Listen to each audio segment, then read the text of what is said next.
Hello, Misfits, and welcome.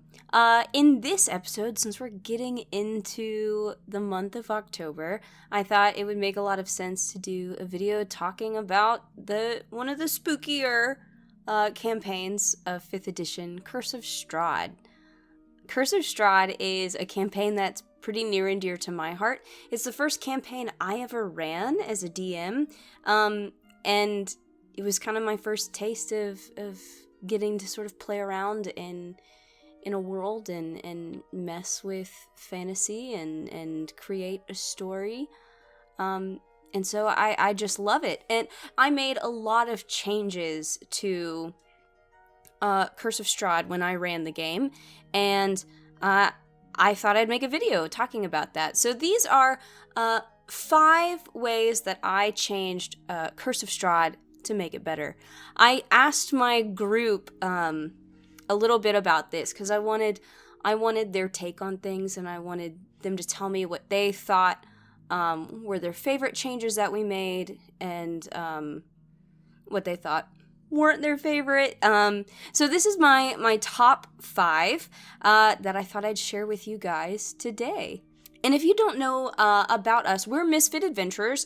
I'm Amanda. I'm the DM of our group, and we mostly play around in our own homebrew world of Aurelia. And you can check out some of our games on our channel here. We've got our old campaign that's audio only, and only here on YouTube. And then we have our new campaign that we've been working on right now, which is nautical themed. And that one there is video with it, and that would be campaign 2 on the channel here. So without further ado, here are my 5 ways that I changed Curse of Strahd for the better. So number 1, and this is one that a lot of people do, but maybe not to this extent. So in Curse of Strahd, if you don't know, there's a pretty iconic moment where you meet Madame Ava and you have a card reading, a Taraka card reading, and she draws the cards, and that ends up sort of setting up where you're going to need to go to find these things to defeat Strahd, who's going to help you, where he's going to be, all of those lovely things. I think when you're running the game, especially for the first time, you should not only do the card reading by yourself ahead of time so you're not surprised, I think you should just flat out choose the cards that are going to be pulled for the reading.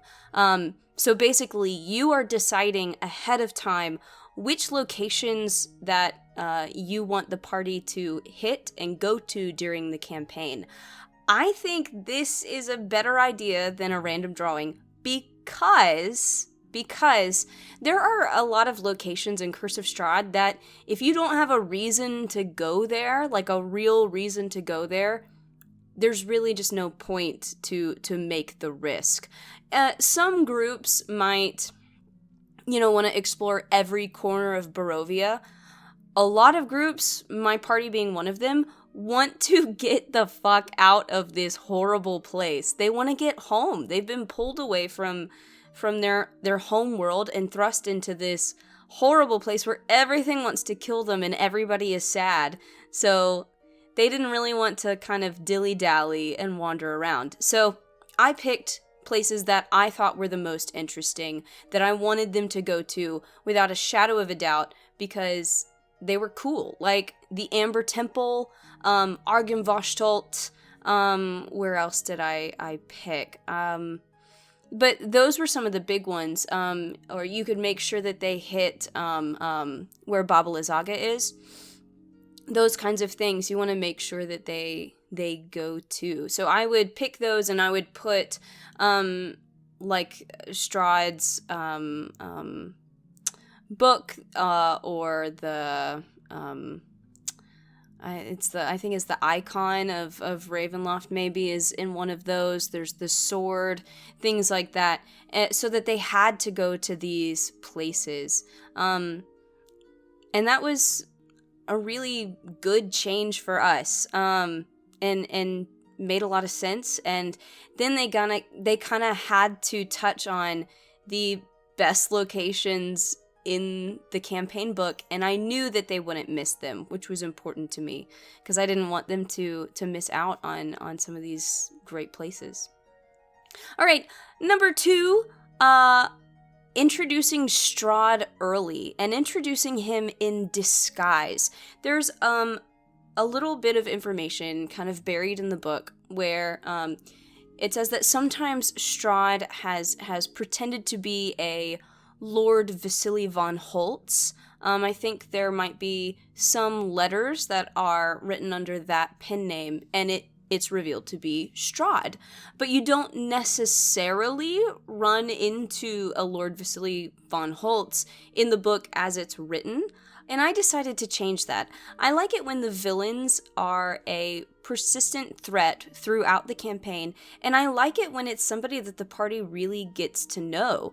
They were there at the beginning, and they'll be there at the end, and it makes that final showdown, whenever it happens, wherever it happens, way more impactful. So one of the first people the party met in my run-through of Curse of Strahd was a Lord Vasily von Holtz, a traveling merchant on the Svalich Road, and he sat down with them at their campfire and got to know them.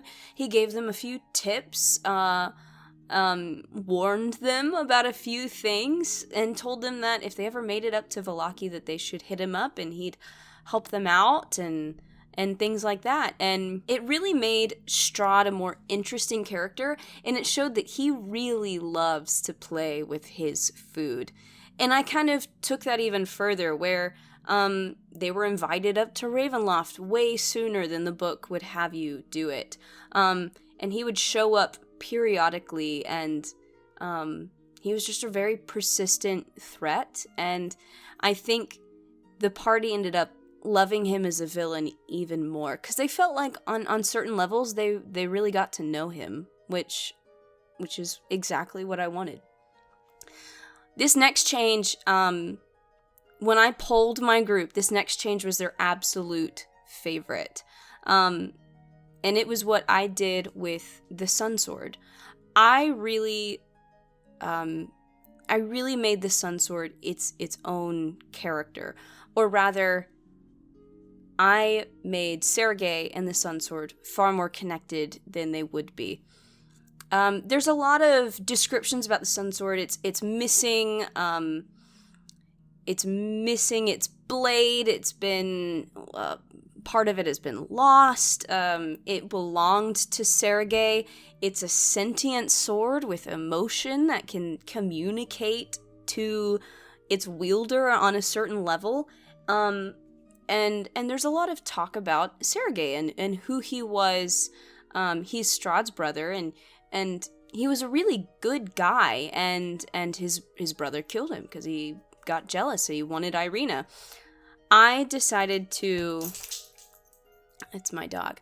I decided to kind of make them one and the same. So in my campaign, when Sergei was struck down by Strahd, his soul got sucked into the Sun Sword, and he kind of got stuck in there, and he's a part of the Sun Sword. So when the Sun Sword communicates with the party, it's really Sergei communicating with the party. And so he, anytime they ran into Irina, they would get intense feelings of care and love and worry, and he would also warn them about other threats, and send them feelings of anger or betrayal when they would encounter other people like Strahd. And I also sort of nerfed the Sun Sword a little bit. I took away some of its abilities and added a component where part of the Sun Sword is missing, and in order to restore it, in the description I described it as tarnished, and in order to restore it, they have to find the missing component and put it back together. And once they do that, the sword gets stronger. They actually can communicate with Sergei much more freely. His soul is free to pass on if he wishes, and the Sun Sword gets its full stats as described in the campaign book. I also added things where the wielder would occasionally have dreams where they could sort of communicate with Sergei, but it would take time to figure out who he was, and they would get clues along the way, and that connection would get stronger as the campaign progressed. And in the end, the party really fell in love with Sergei's character and really felt for him, and they ended up, when they went to the Amber Temple and they gained the ability to resurrect someone regardless of how long they had been dead, they used that ability to bring back Sergei. So in our run-through of the game, Sergei gets resurrected and him and Irina are reunited and they get a happily ever after. So that was one of my favorite changes for sure. Number 4, and this is a change that I think a lot of people do, but it's making Irina a lot more useful. Irina has this great portrait in the campaign book. She's got a sword, she's wearing armor, she looks badass, but if you look at her stat block, she really can't do anything. And so Curse of Strahd ends up turning into this, like, you know, those, your favorite, you gotta take the NPC and just sort of protect them as you travel throughout this horrible environment, and you have to protect them. And it just wouldn't be fun that way, in my opinion. So I made Irina a much stronger character. I mean, she's somebody that vampires, werewolves, Strahd's minions have been hunting for a while. So in our game, Irina is someone who her father trained to use a sword. Her brother has trained to fight as well. In my version, she was a fighter, and I rolled stats for her. Well, I decided her stats, but she was a fighter, and she was a dual wielder, and she could hold her own. And so she would contribute to the fighting, and she was able to protect herself. And it gave the party a little bit more freedom in what they felt like they could do safely, which was pretty important for them. The last change that I made that I really enjoyed is kind of a tweak to the end of the sort of Lockheed section, Lockheed Arc of the book. There's a couple of different events of further development in the Lockheed sort of arc. And I decided to add a pretty big change to the Festival of the Blazing Sun. So in our version of the Festival of the Blazing Sun, the guy starts laughing, as is written, and instead of the burgomaster, like, putting him in chains and stuff, he threatens to execute him, and is about to do so. Like, literally puts a noose around his neck. The party goes to intervene, and Lord Vasily von Holtz emerges from the crowd, but his form shifts and starts to change, revealing that he is none other than Strahd von Zarovich. He snaps his fingers, and the platform underneath the man that was caught laughing releases, and he is hung instantly and dies. And at that time, alarms start going off, fire is started, and Lady Wachter's cultists and some of Strahd's vampires emerge. Huge fight ensues, and it ended up being this huge event. The party had met Rictavio in town, and he had been helping him, and in the end, he ended up having to sacrifice himself to buy the party time to run away, because they really weren't strong enough to handle what was happening. So they're trying to run away. Rictavio is killed. Some of the were-ravens are slain.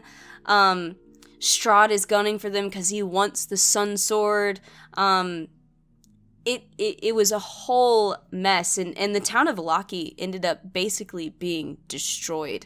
And you know, later we kind of worked in other aspects of that story of rebuilding the town, choosing a new burgomaster, things like that. But it was a huge showdown, and it turned into a really memorable moment that had lasting consequences. The were-ravens were forced out of Lockheed and kind of had to team up with their relatives at the Wizard of the Wines. Rictavio ended up being raised as a vampire that the party had to fight again later. Moving back through Vallaki later became more of a stressful event. it was really a cool moment and provided the huge impact that I wanted, where it felt like at that moment the story really, really shifted to where Strahd wasn't somebody that was just playing with them and watching them a bit from afar. He was more actively chasing them in that moment and actively chasing Irina from then on out. And it was a big turning point for us. So that's 5 ways that I changed Curse of Strahd to improve it and kind of make the story my own. I hope you enjoyed it, and I hope some of this was useful or at least inspires you to make your own changes. And feel free to check us out, listen to some of our games. You can find us here on YouTube, or you can check us out on Spotify or Apple Music. Our new campaign is being posted there as well.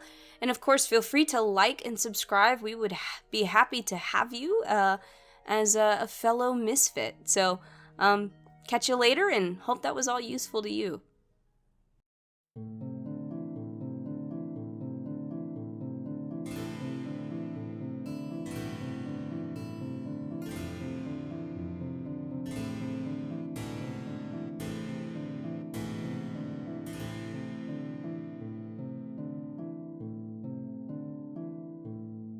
Okay, it's way too early in the day for a glass of wine, but video thumbnail is important.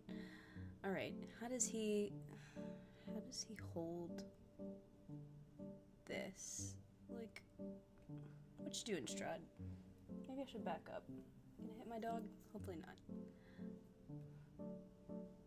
Oh, jeez. Hang on. Oh. Do you think I read my book? Look at all my tabs. Oh, jeez. It's a map.